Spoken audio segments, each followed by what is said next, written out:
Okay, take two. I actually did this, then I'm like, wait, something didn't add up. So I went back and I've recalculated, and now we're back. So I discussed how in the video where I talk about draft pick number 4 that I want to go in different orders because I don't want to be just typical with this. I don't do anything typical.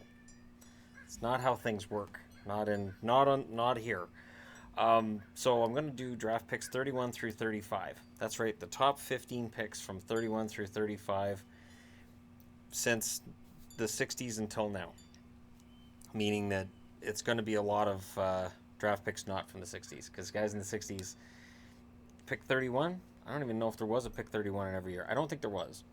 I'm not going back and looking, but I don't think there was one until I think 69 was the earliest that they went to 35. I don't know. Anyways, let's get to this. Number 15. Matt Cullen, who was a 33rd pick, 1996, Anaheim Ducks. Cullen isn't known for what he's done with the Ducks. He's known for what he's done with the Penguins. And Cullen's definitely been through a number of teams, but he's back with Pittsburgh this year. We'll see how that works out. But Cullen in his 1,400 games deserves to be on this list. He has to be on this list. Just has to. Number 14. This guy would be much higher, but he passed away at a young age in a car accident. Pelle Lindbergh was 35th overall in 1979 for Philly. Now, of course, because of the way that he went, I still think of him as a young man, because he was. And it's a shame what happened to him. I was not a Flyers fan at the time, and yet I liked Lindbergh. I remember I had Pelle Lindbergh rookie cards, and I was very proud to have them. And I don't think I have one now. I'm pretty sure I don't have one now, but Lindbergh was a solid goaltender, and when Philly lost him, it was almost miraculous that they had Hextall there to take over. So, yeah, and Bob Froese as well. I know it's Froese, but it was always pronounced Froese back in the 80s. I don't know. Was a good backup. They really had good goaltending in Philly. Number 13, Mark. Why do you spell it this way? Edward Vlasic, who was drafted 35th overall in 2005 by San Jose. Vlasic's one of those guys that people argue is overrated and underrated at the same time. Yeah, it's one of those things where people will argue both. You'll hear when you look for who do you think's the most overrated guy in San Jose? No, Vlasic. Who do you think's the most underrated guy in San Jose? Vlasic. Not the same person. I'm not talking about people with split personalities. I have no idea how people with split personalities vote on these things. Number 12.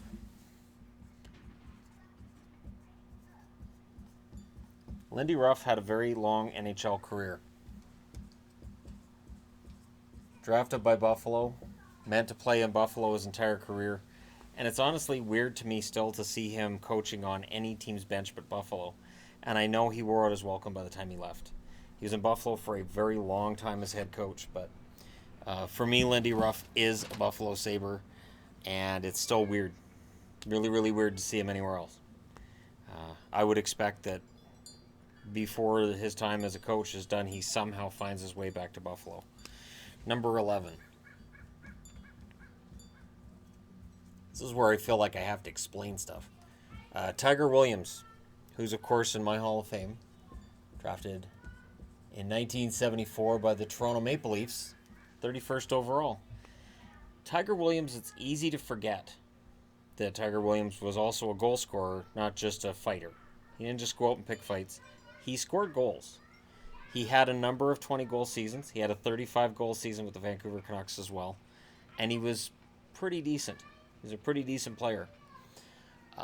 And he's still one of the most colorful personalities in hockey. It's really fun to talk to him. Or at least that's what I think it probably would be. I haven't had a chance to interview him yet. Number 10.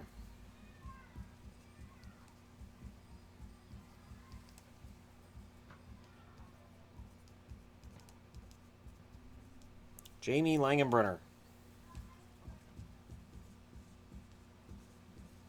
Drafted 35th overall in 1993 by the Dallas Stars. Jamie Langenbrunner, one of the greatest names in the history of hockey, and one of my all-time favorite players.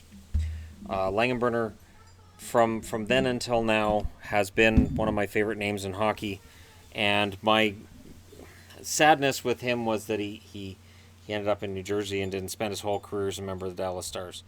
Absolutely loved everything about Langenbrunner's game. He was big, he was strong, good goal scorer, fantastic player. Number 9.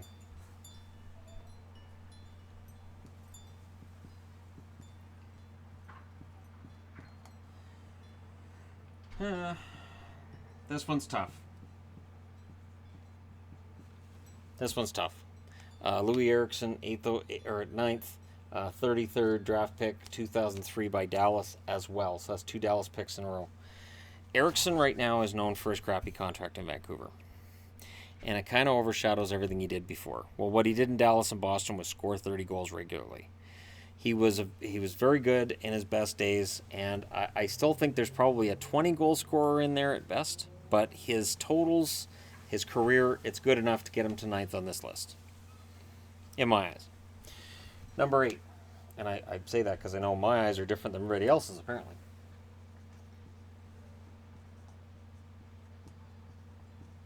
Number 8 is Bob Nystrom, drafted 33rd overall in 1972 by the New York Islanders. Solid career by Nystrom. Bob Nystrom, one of the toughest players in hockey. Of course, if you've watched the video where I go over the number 4 draft pick position, Clark Gillies finishes high on that list due to his combination of being able to score and his toughness. Nystrom had a surprising offensive upside. He was part of that juggernaut that won 4 straight Stanley Cups. And while we can talk about star players and who got them there and who didn't, Nystrom, his abilities should not be underestimated in this conversation. Number 7. Number 7 is... There he is. Just had to check for a second there. Felix Potvin, who was drafted 31st overall in 1990 by the Toronto Maple Leafs. Potvin was a good goaltender, and when he came into the league, he came in with a lot of hype and a lot of belief behind him, because this was a Toronto Maple Leafs team that had gone 25 years since the Stanley Cup, and the feeling was they were ready. This was the time. Of course, he was there when Dougie Gilmour came in, and that turnaround for the Leafs really started. We're talking about the Leafs right now and where they are in their contenders position. But honestly, Potvin's the one I remember as being the goaltender who first, in my time watching hockey, really was that starter that Toronto needed. So you have Potvin, then Belfour, and now Freddie Anderson. In between, they've had some decent starters, but those are the guys that it really felt like maybe could take them all the way. Was Potvin, Belfour, and Anderson. Yes, Anderson. Potvin, solid career. He bounced around a bit towards the end. He still put up a ton of numbers, and a very solid career. Number 6.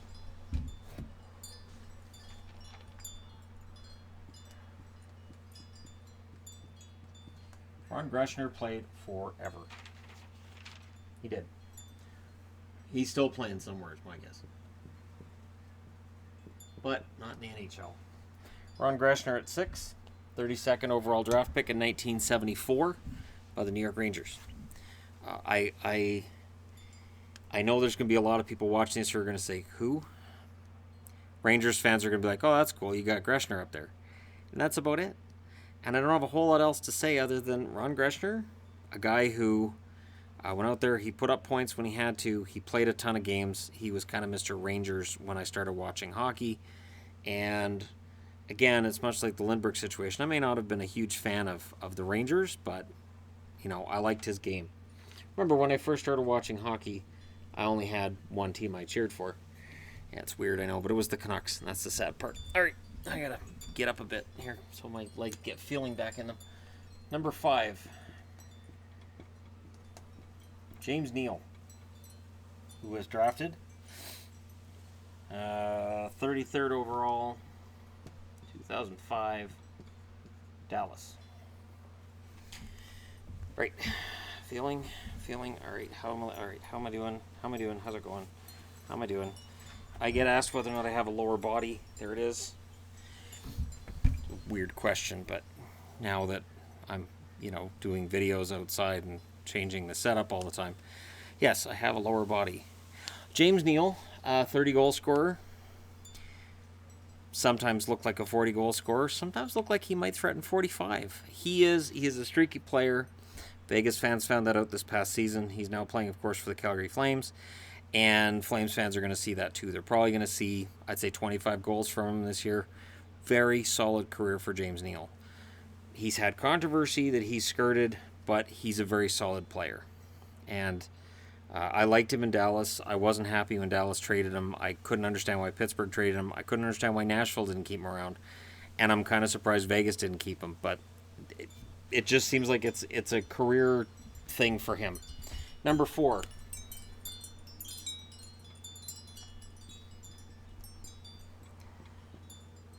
I remember the draft where Ryan O'Reilly was taken.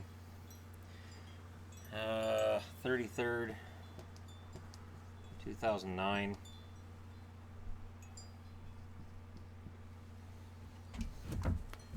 It's a shame.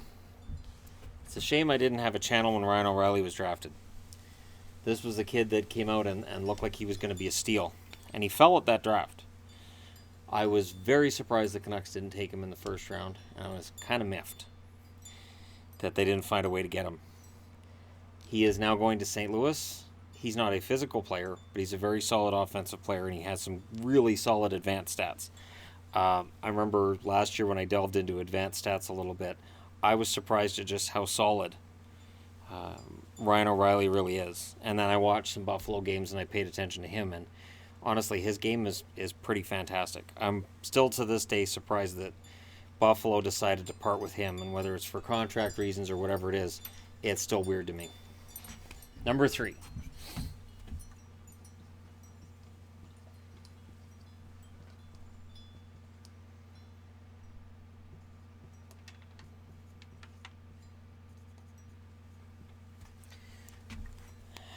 Montreal. In 1987, you drafted John LeClair. And LeClair, I think, ended up being better than any of us might have thought. And then he went to Philly, and he got even better than that. Now, he did help Montreal win a Stanley Cup in '93. And he did not win a Stanley Cup as a member of the Philadelphia Flyers. They got close once. But LeClair's a guy that was a big game player. He scored a ton of goals. He had a deadly shot. And if he'd been in an optimal position to score those goals early on and to get those points early on in his career, I think he's a Hall of Famer right now. I think that because he was traded to Philly later and because his peak years for goal scoring were shorter in their duration than for a lot of Hall of Famers, I think that's why he's not there. He was really intimidating in his best days. As much as Lindros made him, he kind of made Lindros too. There was a really good mutual benefit between the two of them. And LeClair's, a guy who didn't play for teams that I necessarily cheered for, drafted by Montreal and whatnot, but I had to respect his ability. Number 2.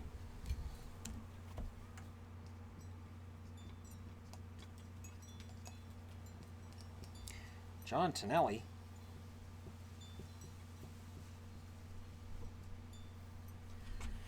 Yep. We're going back to the Islanders dynasty again with John Tonelli. He is another one of those players. That Islanders team was so stacked. That Islanders team would cost a fortune to put together now. There's no way in hell that team would have won 4 straight Stanley Cups because they couldn't have kept everybody together. Tonelli's one of those guys who will never be a Hall of Famer, but honestly, he scored a ton of points. He was a leader for an Islanders team that needed it, and he definitely deserves to be ahead of the players that are below him on the list. Yes, even John LeClair. And I know there will be people who say, well, LeClair was a better player than Tonelli. That's just crazy. But honestly, for me, the length of his career and his ability to adapt his game when he got older so that he remained an important part of the team, sort of like what Brian Trottier did as well. Trottier developed his defensive games so that later on, when he won 2 Stanley Cups for the Pittsburgh Penguins, he was a bottom 6 guy and he was fine with it. And it was really intimidating to see that. Tonelli, not a Brian Trottier at any point in his career, but still a pretty solid career. So who's number 1?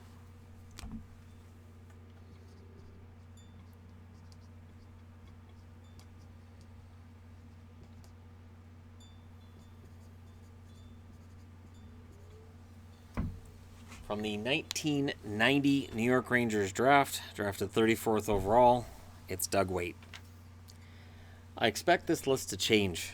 I don't know that anybody takes Doug Weight out of that top spot. Played for the Rangers and then he went to the Oilers where, let's be honest, he wasn't given as much attention as he would have otherwise. And then he played for St. Louis and you know, he had a couple other stops along the way. Of course, goes to Carolina. Nice little run with Carolina. But Doug Weight's a guy that I respect. I was surprised that the Islanders didn't give him a chance to keep going. Now, Barry Trotz is an upgrade over Doug Weight. But I do think that when you look at Doug Weight, I think years from now, he'll be like a Mike Sullivan. Sullivan was brought into Boston in an uncomfortable situation, and it just didn't work out, and Boston ditches him. Now look where he is with Pittsburgh. I could see Doug Weight doing exactly that, ending up with another organization and hitting it out of the park. But there you go. 1 through 15, and these are the picks 31 through 35 in NHL history. Not taking the typical route. Let me know your thoughts in the comment section below. Don't forget to hit like and subscribe if you're browsing your way through just happened upon this video. I'll talk to you again soon.